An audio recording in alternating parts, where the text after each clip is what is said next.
మీరు ఇష్టానికి మమ్మల్ని బెదిరించకండి, ఇష్టానికి మమ్మల్ని కేసులు పెట్టకండి. మేము ప్రజా సమస్యల కోసం వచ్చాము రాజకీయాల్లోకి. మీలాగా అధికారం అడ్డం పెట్టుకొని వంచన చేయడానికి, దోపిడీ చేయడానికి, సహజ వనరుల్ని ఇసుక మాఫియా పేరు పెట్టి దోపిడీ చేయడానికి జనసేన పార్టీ లేదు. ఈ రోజుకి 3 లక్షల మంది మత్స్య కార్మికుల జీవితాలు అగమ్య గోచరంగా ఉన్నాయి. పొద్దున్న గంగమ్మ పూజకి వెళ్ళినప్పుడు అక్కడ అక్క చెల్లెలు ఆడపడుచులు చెప్తున్నారు,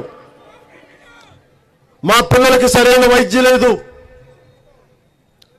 లేదు, మా బిడ్డలకి సరైన విద్య లేదు, మాకు సీజన్ లేకపోతే 2000 పెన్షన్ ఇస్తామని చెప్పారు, అదేమి ఇవ్వట్లేదు. అలా ఈ తెలుగుదేశం ప్రభుత్వం చాలా ప్రామిసులు చేసింది. అన్ని ప్రామిస్ చేయడం తప్ప రైతు రుణమాఫీలతో సహా మన తిరుపతిలో చెప్పా, రైతు రుణమాఫీ గురించి ముఖ్యమంత్రి గారు అనౌన్స్ చేస్తామంటే ప్రమాణ స్వీకారం రోజున అప్పటి రాజస్థాన్ ముఖ్యమంత్రి నా పక్కనే ఉన్నారు, వసుంధరా రాజే గారు శ్రీమతి. ఆవిడ అడిగారు, ఈయన్ని ప్రామిస్ చేస్తున్నారు కదా, ఎలా జరుగుతాయి, మీకు సాధ్యపడతాయని నన్ను అడిగారు. నాకు తెలియదండి, నేను ఈ గవర్నమెంట్లో నేను భాగస్వామిని కాదు, నేను సపోర్ట్ చేశాను అంత, నా సంబంధం లేదు, ఆయన అడగండి అని చెప్పాను.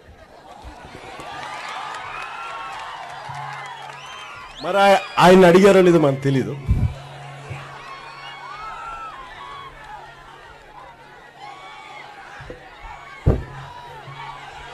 ఈ రోజున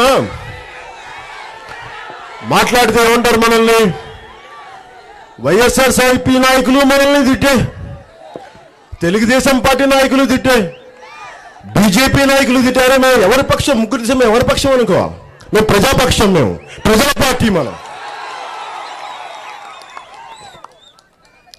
టీడీపీ వాళ్ళు ఏమంటారు, వాళ్ళకి 10 సీట్లు 15 సీట్లు పడేస్తే వాళ్ళు అలా తిరుగుతారండి. పవన్ కళ్యాణ్ జనసేన సైనికులు మనల్ని కించపరిచింది. అది ఏమీ ఆశించకుండా సహాయం చేస్తే వాళ్ళకి వాళ్ళ కుక్క బిస్కెట్లు పడేసిన 15 సీట్లు పడేసి ఇది వాళ్ళ అన్న మాటలు బాధ కలగదా, మనకి కోపం రాదా, మనకి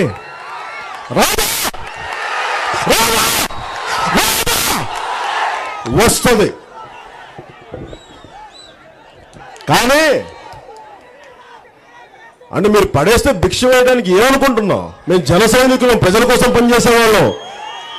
మేము ఇస్తాం మీరు తీసుకోండి, మీరు ఇస్తే మేము తీసుకునే వాళ్ళం కాదు.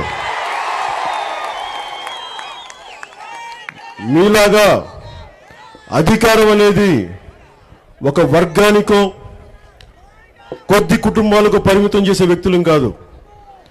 ఉద్దానంలో పవన్ కళ్యాణ్ బంధువులు ఉన్నది, కిడ్నీ బాధితులందరూ.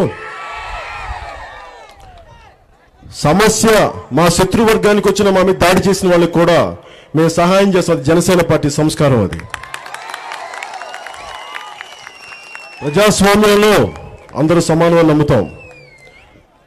పార్టీలు మాట్లాడుకునేటప్పుడు, పోరాటం చేసేటప్పుడు ప్రత్యర్థులుగా ఉండొచ్చు, కానీ అభివృద్ధి ఫలాలు ఇచ్చేటప్పుడు మటుకు